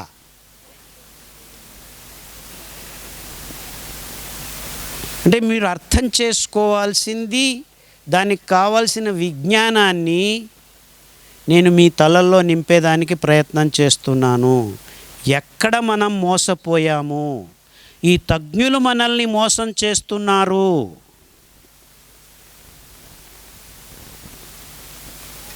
మీ దేహం క్లీన్ చేస్తాము రండి డీటాక్స్ అని పంచకర్మ అని మొదలు పెడతారు. రోజు పంచకర్మ జరగాలరా బాబు. 3 నెలలు రోగం తెచ్చుకొని 3 వారాలు పంచకర్మలు కాదు. రోజు పంచకర్మ జరిగేదానికి వీలైన అవకాశం, పరిస్థితిని మీ దేహంలో ప్రతి జీవకోశానికి అందజేయటమే నిజమైన ఆరోగ్య పద్ధతి. ఆరోగ్యం రోజు ఉండాలి. 3 నెలలు రోగం తెచ్చుకొని 3 వారాలు బాగు చేసుకుంటాను, మళ్ళా 3 నెలలు రోగం తెచ్చుకుంటాను కాదు. రోజు ఆరోగ్యంగా ఉండాలంటే రోజు ఉత్పాదన అవుతున్న కల్మషాలు ఆ రోజుకు ఆ రోజు కాదు, ఆ క్షణానికి క్షణాన్ని బయటపడే వ్యవస్థ మన ఆహారంలోనే దేవుడిచ్చాడు. దాన్ని తీసేసి పక్కన పెట్టి ఇది పందుల ఆహారం, ఇది పక్షుల ఆహారం, ఇది ప్రిమిటివ్ ఫుడ్. సేమ్ వర్డ్స్ వాడారు వీళ్ళు. మేమిస్తున్నాం మీకు ప్రీమియం ఫుడ్, మీరంతా తింటున్నది ప్రిమిటివ్ ఫుడ్. కానీ నిజమైన ఆహారం, ఆరోగ్యకరమైన ఆహారం, రోగాల్ని పారద్రోలే ఆహారం, దాన్ని మరిచిపోయాము గడిచిన 100 సంవత్సరాల్లో. ప్రాబ్లం ఏమీ లేదు, అందరికీ రోగం వచ్చింది. మీకేం ప్రాబ్లం లేదు, మేము ఉన్నాం కదా, ట్యాబ్లెట్లు ఇస్తాం, రండి హాస్పిటల్కి. బీపీ వచ్చిందా ట్యాబ్లెట్ తీసుకో, డయాబెటీస్ వచ్చిందా ట్యాబ్లెట్ తీసుకో, క్యాన్సర్ వచ్చిందా రండి, రేడియేషన్, కీమోథెరపీ. ఒక్కరికైనా బాగైందా? బాగైందని మేము చెప్పలేదు కదా. ఏమి చెప్పాము? బీపీ వస్తే ఎన్ని రోజులు ట్యాబ్లెట్ తీసుకోమని చెప్పాము? లైఫ్ లాంగ్ తీసుకోమన్నాము. మేము బాగు చేస్తామని చెప్పామా? డయాబెటీస్ వస్తే బాగు చేస్తామని చెప్పామా? ఇవి దీర్ఘకాలిక రోగాలు అని పేరు పెట్టాము మేము. అవును కదా? ఒకసారి వస్తే పోదు అనే చెప్తున్నాం మేము అందుకే తజ్ఞులము. అవునా? ఏ రోగం రాకుండా చూసుకునే చెప్పేది నిజమైన వైద్యం. అంటే మీరందరూ చేస్తున్నది వైద్యం కాదు, వైద్యం పేరులో రోగాల్ని నానబెడుతున్నారు. ఒకసారి ట్యాబ్లెట్ తీసుకుంటే ఇంకొక 5 సంవత్సరాలు ఇంకా 3 ట్యాబ్లెట్లు యాడ్ అవుతాయి. అవునా? మరి దీన్ని సైన్స్ అంటున్నారేంటి? మీ విజ్ఞానం సరిగ్గా ఉంటే రోగాలు తగ్గిపోవాలి కదా, రోగాలు లేకుండా కావాలి కదా. కానీ రోగాలు ఎక్కువ అవుతున్నాయేంటి? ఇదేం విజ్ఞానం అయ్యా బాబు? కానీ ఇదే విజ్ఞానం అంటున్నారు మీరు. మేము రోగం లేకుండా మాయం చేస్తాం, అది మ్యాజిక్, ఊడు మ్యాజిక్ చేయలేరు మీరు. ఏదో ఒకటి జరిగిండొచ్చు, ఇది సైన్స్ కాదు. ఇది వీళ్ళ వాదం. ఒకరికి కాదు, ఇద్దరికి కాదు, ముగ్గురికి కాదు, 1,00,000 మంది డయాబెటీస్ పేషెంట్లను తీసుకురండి. వాళ్ళందరికీ మిల్లెట్స్ భోజనం పెట్టండి 30 రోజులు. 30 రోజులు కాకపోతే 2 నెలలు పెట్టండి. ఒక్కడికి కూడా డయాబెటీస్ ఉండదు తర్వాత. అంతేనా చప్పట్లో?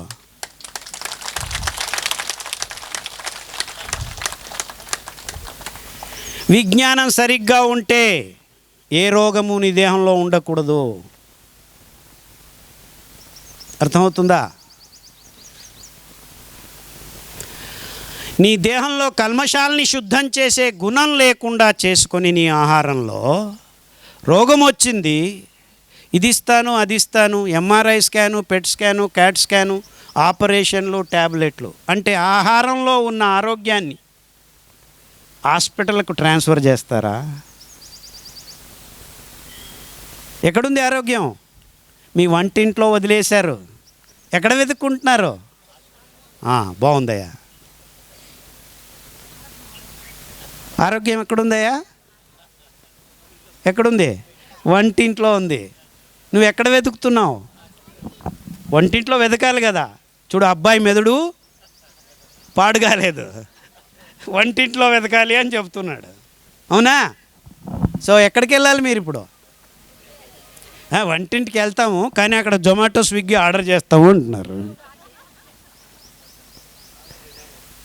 ఆడోళ్ళు ఎందుకు వినట్లేదంటే మీరే మొదలుపెట్టింది. బయటికి వెళ్ళి హోటల్లో తినొచ్చి అక్కడ చాలా బాగుందే, వాడు భలే చేస్తున్నాడు, రా నిన్ను తీసుకెళ్తానని అక్కడ పట్టుకెళ్ళాడు. తినింది బాగానే ఉంది అని ఇంటికి వచ్చి తయారు చేసేదానికి ప్రయత్నం చేసింది. వాడు ఏదో కెమికల్ వేస్తున్నాడో నీకు తెలియదు. అబ్బా నువ్వు ఏం చేస్తావే, బాగలేదు, నేనే ఆర్డర్ చేస్తాను, నేనే పట్టుకొస్తానులే. వచ్చేటప్పుడు తీసుకొని వచ్చాడు. ఒకరోజు అయింది, మళ్ళీ రెండో రోజు తీసుకో, నువ్వెందుకు తీస్తావులే, నేనే ఆర్డర్ చేస్తానులే అని ఇవిడ ఆర్డర్ చేయడం మొదలు.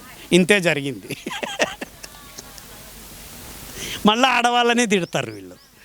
చాలా తెలివివంతులు ఇలాంటిదా. అర్థమవుతుందా నేను చెప్పేది?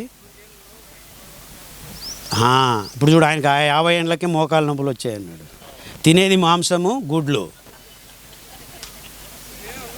క్లీన్ కావద్దు, క్లీన్ కావట్లేదు, కిడ్నీల్లో క్లీన్ కావట్లేదు, చివరికి ఎక్కువైపోయి మోకాళ్ళలో తడి పెట్టుకుంటున్నారు. No problem, buy 1 get 1 free, ఇది తీసేస్తాం, అది తీస్తాం, మోకాలు కొత్తది వేస్తాం అంటున్నారు.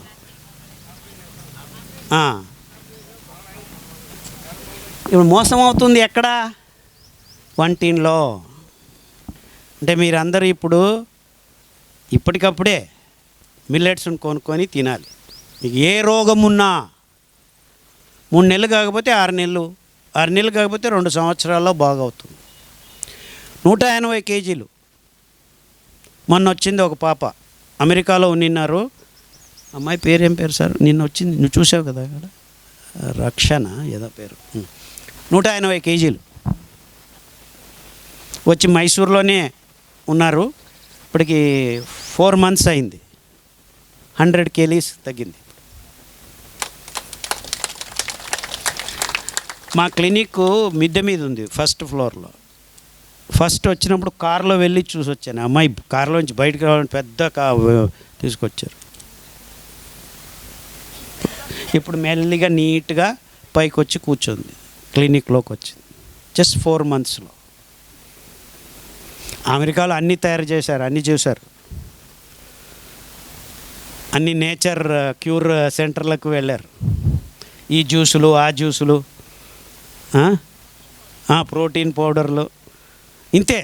రోజుకి ఇంత తాగాలి మీరు, తూకం పెట్టుకొని బ్యాలెన్స్లు పెట్టుకొని, ఇంత ఈ క్యాలరీ, ఇంత ప్రోటీను, అంతా నాన్ సెన్స్. క్యాలరీ అనే పదం ఎలా వచ్చింది తెలుసా మీకు? ఈ న్యూట్రిషనిస్టులు అందరూ దీని గురించే 20 calories, 30 calories, 40 calories, వేరుశెనగలో ఇన్ని క్యాలరీలు, దాంట్లో ఇన్ని క్యాలరీలు, దీంట్లో ఇన్ని క్యాలరీలు, ఇది ఇంత తినండి, తూకం వేసుకొని తింటూ కూర్చుంటారు ఎవరైనా? ఎంతన్నా తినండి మిల్లెట్స్. నీ పొట్టల నుంచి అప్పుడే సిగ్నల్ వస్తుంది, చాలరా వెధవా తినొద్దు అని. అది సైన్స్ అంటే. ఈ క్యాలరీ అనే పదము యుద్ధంలో ఒక డబ్బాలో వేసి బాంబు మెటీరియల్ని టప్ అని వస్తే ఎంత శక్తి ఉంది అని చేసిన దాన్ని వీళ్ళందరూ వాడడం మొదలుపెట్టారు. అంటే క్యాలరీస్ గురించి మాట్లాడుతున్నాడు ఏదైనా డాక్టర్ అంటే వాడు ఎక్కడో పాతకాలంలోది మాట్లాడుతున్నాడు అని. మైటోకాండ్రియాలో గ్లూకోజ్ బర్న్ అయినప్పుడు రిలీజ్ అవుతున్న ఈఎంఎఫ్, ఆ ఎనర్జీ లీకేజ్ని కూడాను క్లీన్ చేసే గుణము మన మిల్లెట్ పీచులో ఉంది. సామెలు తింటే మీ అండకోశాలని శుద్ధం చేస్తుంది. ఊదలు తింటే మీ కాలేయం క్లీన్ అవుతుంది. అండుకొర్రలు తింటే మీ నోటి నుంచి గుదద్వారం వరకు ప్యాకేజ్డీలు అన్నీ శుద్ధమైపోతాయి. కొర్రలు తింటే మీ శ్వాసకోశాలు, నరనాడులు శుద్ధమవుతాయి. అరికెలు తింటే మీ రక్తము, ఎముకల మధ్య శుద్ధమవుతుంది. అర్థమవుతుందా నేను చెప్పేది?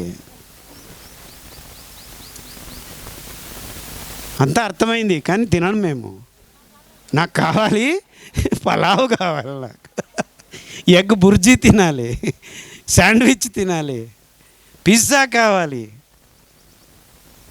అవునా కదా? అంటే ఏంటి? అలవాటైపోయింది. దుశ్చటాలు ఇవి. అడిక్ట్ అయిపోయాడు వీడు. ఆ ఫోన్ తీసుకొని టింగ్ టింగ్ టింగ్ అని ఆర్డర్ చేయడం, ఏం తింటున్నాడో తెలియకుండా తినడం, రోగం వస్తే డాక్టర్ దగ్గరికి పరిగెత్తడం, వాడేం ట్యాబ్లెట్ ఇస్తున్నాడో వాడు చెప్పింది చేయడం, ఇంకో రోగం రావటం, మళ్ళీ ఇంకో హాస్పిటల్కి వెళ్ళటం. ఇదే సైకిల్. అవునా కదా?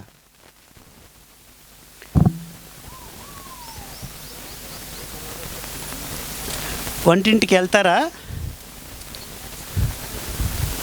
వెళ్ళరు మీరు. వంటింటికి వెళ్ళే సూచనలు ఏం కనిపించట్లేదు ప్రజల్లో.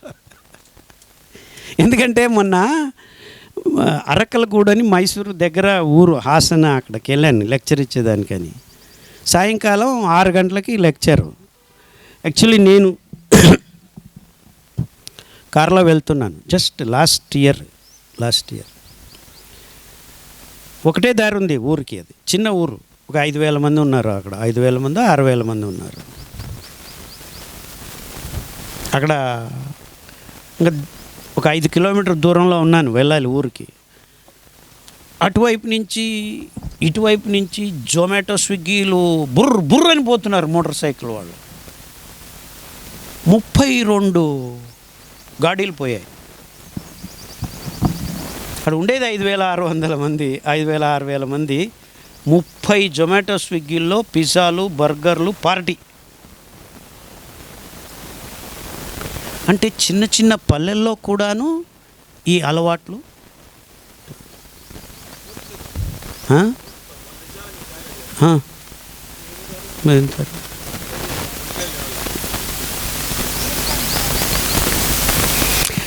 అంటే చెడు అనేది తొందరగా, నిజం గడప దాటే లోపల అబద్ధం ఊరు పెలిమేరలు దాటుతుంది అంటారు. అలాగా అంటే మీ వంటింటిని మీరు కట్టుదిట్టం చేసుకుంటే మీ ఇంట్లో రోగాలు ఉండవు. లేదు మేము జొమాటోలు, స్విగ్గీలు ఆర్డర్లు చేస్తామంటే మీకు రోగం ఖాయం, ఆసుపత్రి ఖాయం. సో ఇది డబ్బుల విషయం కాదు ఇక్కడ. నువ్వు పేదవాడివైనా, ఇన్నోవాలో తిరిగేవాడివైనా ఆసుపత్రి ఖాయం, ఐసీయూ ఖాయం. ఈ జంజాటం నుంచి తప్పించుకోవాలంటే మానవ జాతికి ఉండేది ఒకే ఒక్క దారి. అది వంటింటికి వెళ్ళటం, సిరిధాన్యాలని నానబెట్టుకోవటం. 8 గంటలు నానబెట్టాలి. ఇలా తినకూడనటివన్నీ తిని మీ పొట్టలో ఉన్న నిజమైన డాక్టర్ని చంపటం మొదలుపెట్టాం గడిచిన 50 సంవత్సరాల నుంచి. మన దేహంలో, మన పొట్టలో, పొట్ట అంటే ఉదరం కింద చిన్న పేగుల్లో, పెద్ద పేగుల్లో మీ జీవకోశాలు తయారు చేయలేని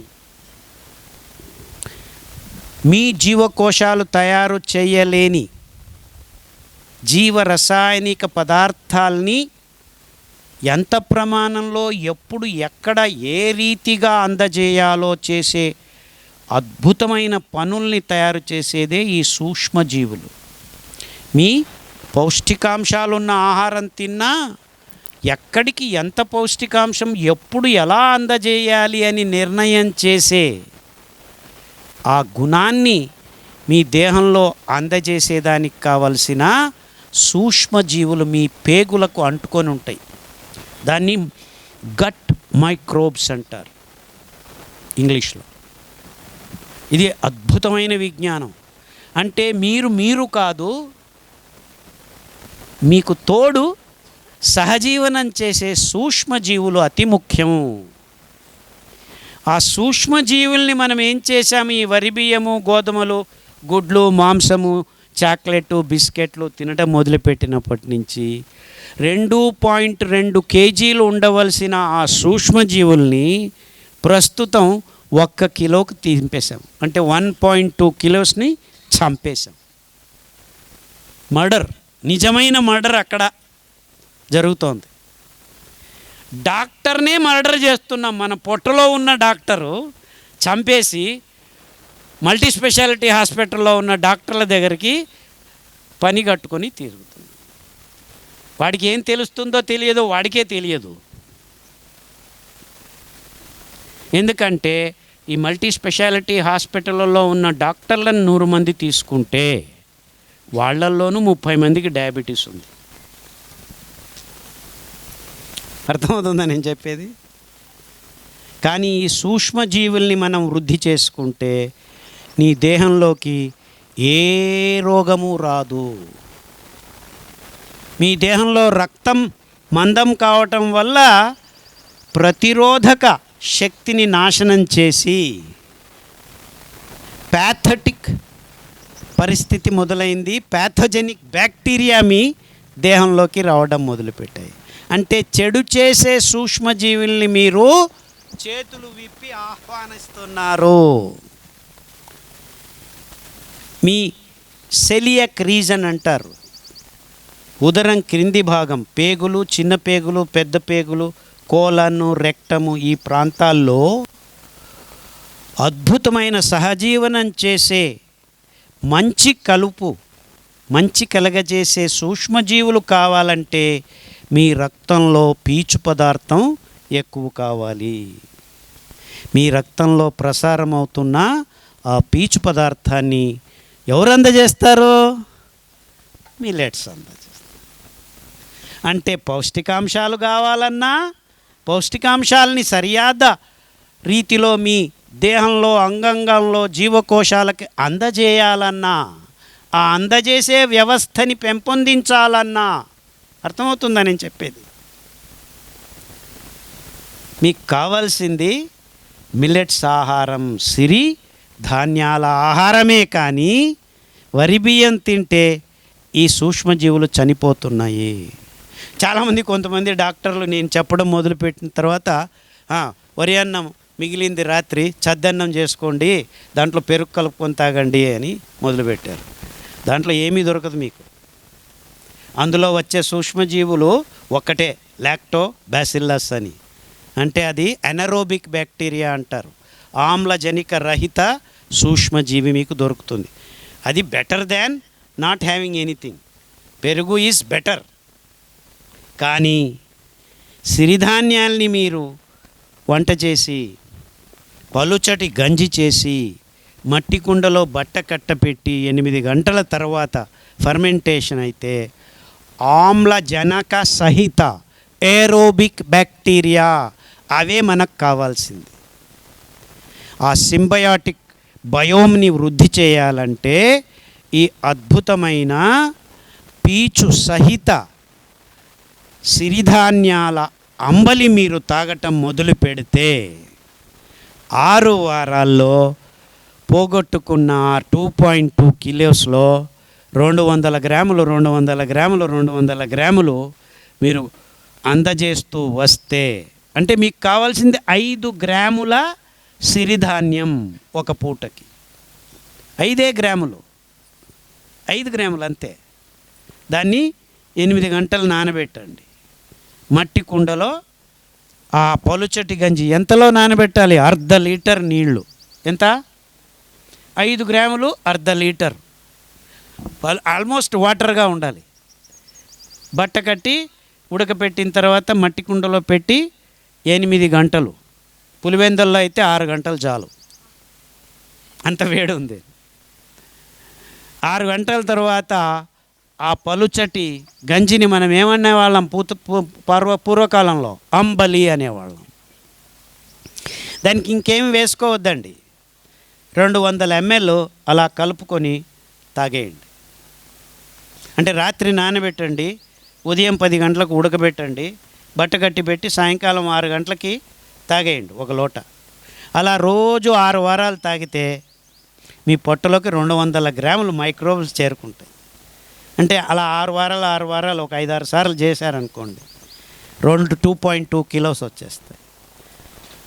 అక్కడ చేరుకున్నాయా ఇంకా మీకు రోగం గ్యారెంటీగా రాదు, రోగం అనేది లేదు. IBS, Crohn's disease, gastric problem, పుష్ తేగులు పిత్తులు అన్నీ మాయమవ్వడం మొదలు పెడతాయి. అంబలిలో అద్భుతమైన ఉంది. అంబలి తయారు కావాలంటే మీకేం కావాలి? బియ్యం కాదు, రాగులు కాదు. రాగుల్లో 3.6 మాత్రమే ఉండేది పీచు పదార్థం. కొర్రల్లో 8, అండు కొర్రల్లో 12.5, అరికల్లో 9, ఊదుల్లో 9.8, సామల్లో 10. ఆపోజిట్, సామల్లో 9.8, ఊదుల్లో 10 శాతం పీచు పదార్థం ఉంది. అంటే పీచు పదార్థం మీదే ఈ సూక్ష్మజీవులు ఆధారంగా పెరుగుతాయి అన్నమాట. దానికి కావలసిన పౌష్టికాంశాలు మిల్లెట్స్లో ఉన్నాయి. అంటే మిల్లెట్ కాంబినేషన్ అద్భుతం అన్నమాట. మీకు బాగు చేసే, మీకు మంచి చేసే సూక్ష్మజీవుల్ని పెంచుకునేదానికి కూడాను మీకు మిల్లెట్స్ కావాలి. అర్థమవుతుందా నేను చెప్పేది? స్టెప్ బై స్టెప్ అర్థం చేసుకోండి. అంటే అటు చూసినా ఇటు చూసినా ఎటు చూసినా మీకు బాగు చేసేది మిల్లెట్సే. అర్థమవుతుందా? చాలా సూక్ష్మమైన అంశాలని మీ అందరికీ అర్థమయ్యేట్టు చెప్పేదానికి ప్రయత్నం చేస్తున్నాను. ఇది చాలా అడ్వాన్స్డ్ విజ్ఞానం. ఇంకా వచ్చే 50 సంవత్సరాల్లో అర్థమవుతుంది నేను చెప్పేది ప్రజలకి. కానీ ఎంత సింపుల్ అంటే మీరేమి మీకు కావాల్సింది 5 గ్రాములు. అంటే 1 కేజీ సిరిధాన్యం తీసుకుంటే 200 మందికి అంబలి తయారు చేయొచ్చు. కేజీ 200 రూపాయలే అని పెట్టుకోండి. మీరు 200 రూపాయలే అని పెట్టుకోండి. 200 మందికి ఇది అద్భుతమైన డాక్టర్ని తయారు చేస్తున్నాం. మందులు కాదు ఇవి, డాక్టరు పొట్టలో కూర్చోబెడుతున్నాం మేము. 24/7 మీ దేహంలో పనిచేసే డాక్టర్ని. ఎంత ఖర్చు అయింది మీకు? 200. ఎంతమందికి? ఒకరికి ఎంత? 1 రూపాయి. ఇంకా పోనీలే, దాన్ని ఉడికేదానికి ఉడకబెట్టేదానికి అంతా ఓవర్ హెడ్స్ ఇంకొక రూపాయి అనుకోండి. 2 రూపాయలు ఒక రోజుకు. సంవత్సరానికి ఎంత అయింది? 720 రూపాయలు. ఇంకా మీకు వచ్చే 10 సంవత్సరాలు రోగం లేదు. ఎంత డబ్బులు మిగిలాయి మీకు? చాలా మిగిలినాయి. అది ఆన్సర్. అంటే లెక్క చేయలేము అని చెప్తున్నాడు ఆ అబ్బాయి. సంవత్సరానికి ఒక్కొక్కరు కనీసము, అంటే ఏ రోగము లేదనుకున్నా కానీ 25,000 ఖర్చు పెట్టాలి మినిమం. నేను చాలా తక్కువ చెప్తున్నాను, 25,000. అవునా? 10 సంవత్సరాలకి ఎంత అయింది? 2,50,000 మినిమం. అది ఎంతలో పోయింది మీకు? 720 రూపాయలు ఒక్కరికి. అది 1 సంవత్సరం. మీరు డాక్టర్ దగ్గరికి వెళ్తే కన్సల్టేషనే 300 రూపాయలు ఇవ్వాలి. 500 ఇప్పుడు? ఓకే, 500.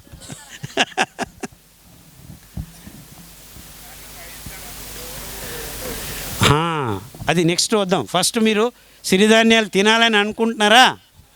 Very good. మా బాస్ చెప్తుంది టైం అయింది ఇంక ముగించు అని.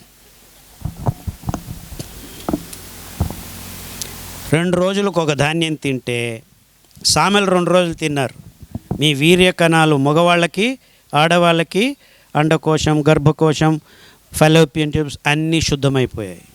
అరికలు తిన్నారు 2 రోజులు, ఎముకల మధ్యలో రక్తం శుద్ధమైపోయింది. 2 రోజులు కొర్రలు తిన్నారు, శ్వాసకోశాలు నరనాడులు శుద్ధమయ్యాయి. 10 రోజులు అయింది, మళ్ళా మొదలు పెట్టండి రౌండ్. సో ప్రతిరోజు మీకు శుద్ధం, క్లీనింగ్ అన్ని అంగాలు అవుతున్నాయి. ఒక్కసారి క్లీన్ అయిందంటే 10 రోజులు అవి పనిచేస్తాయి బాగా. అంటే మీకు చూడండి, 10 రోజులు రౌండ్ కొట్టేస్తున్నారు అనుకోండి, అన్ని అంగాలు ప్రతిరోజు క్లీన్గా ఉన్నాయి అంటే మీకు రోగం 0. That's it. రోగరహిత జీవనం. సో అందరూ చేశారనుకోండి పులివెందల్లో, రోగముక్త పులివెందల, రోగముక్త ఆంధ్రప్రదేశ్, రోగముక్త భారతదేశం. ఇదే నా కల.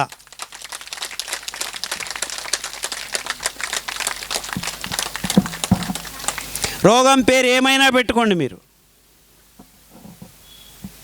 ఈ సిరిజీ ధాన్యాలని జీవనంలో నింపుకోండి. ఇదంతా బాగానే ఉంది, కానీ ఇంకొక అంశం మిస్సింగ్ ఇక్కడ. ఈ సూక్ష్మజీవుల్ని లోపల అట్టి పెట్టుకొని మీ మెదడుకు సిగ్నల్స్ పంపించాలంటే ఇంకొక కెమికల్ కావాలి. దాన్నే విటమిన్ డి అంటారు. ఆ విటమిన్ డి ఎక్కడుంది? ఎండలో లేదు. విటమిన్ డి మీ చర్మం కింద కొలెస్ట్రాల్ అని ఒక లేయర్ రెడీగా ఉంది. ఆ ఎండ దాని మీద పడితే ఆ విటమిన్ డి అవుతుంది. ఎండ ఒక అంశము, మీ చర్మం కింద కొలెస్ట్రాల్ రావాలి. ఆ వ్యవస్థను తయారు చేసేది సూక్ష్మజీవులు. ఆ సూక్ష్మజీవుల్ని నింపేది మిల్లెట్స్. అంత బాగుందా కనెక్షను? అంటే ఇక్కడ మీరు అంతా మిల్లెట్స్ తింటున్నారు, అంతా చేశారు, కొలెస్ట్రాల్ రెడీగా ఉంది. మీరు ఎండలో నేను పోను, ఏసీ రూమ్లో ఉంటాను,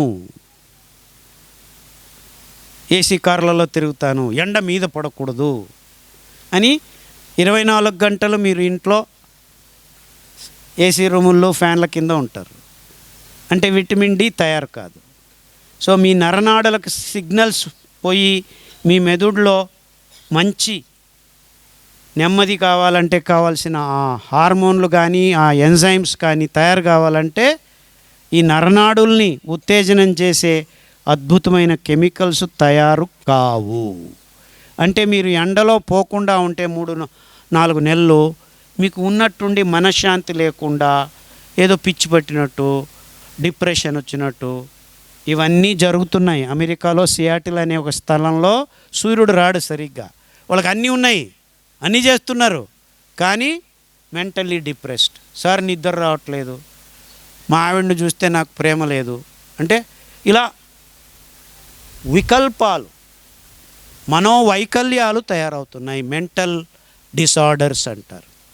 అంటే ఆ సూర్యరశ్మిలో, ఆ ఉదయం సూర్యుడు ఉదయిస్తుంటే ఆ ప్రభస్సులో, ఆ ఉషస్సులో, ఆ అరుణంలో, ఆ సూర్యునిలో ఉన్న ఆ తేజస్సు మీ చర్మాన్ని ఉత్తేజనం చేస్తే మీ మెదడును సక్రమంగా పనిచేసేదానికి కావలసిన అంశాల్ని మీరు పొట్ట నుంచి మెదడుకి నిర్మాణం చేసుకోవచ్చు. అర్థమవుతుందా నేను చెప్పేది?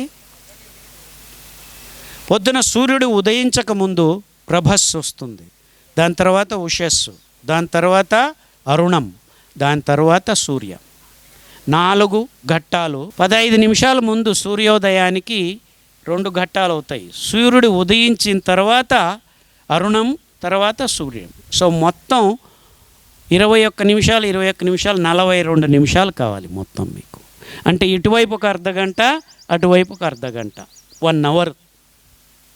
సూర్యుడు ఉదయించక ముందు 15 నిమిషాలు బయటకు వస్తే మీరు, సూర్యుడు ఉదయించిన తర్వాత 42 నిమిషాలు, మొత్తం 1 గంట మీరు ఆ ఉదయిస్తున్న సూర్యుని సమయంలో మీ చర్మం మీద ఈ ఎండ సూర్యకిరణాలు పడితే ఆరోగ్యం సంపూర్ణం. అర్థమవుతుందా? అంతే, నేను చెప్పాల్సింది ఇంకేమీ లేదు. అందరికీ వందనం.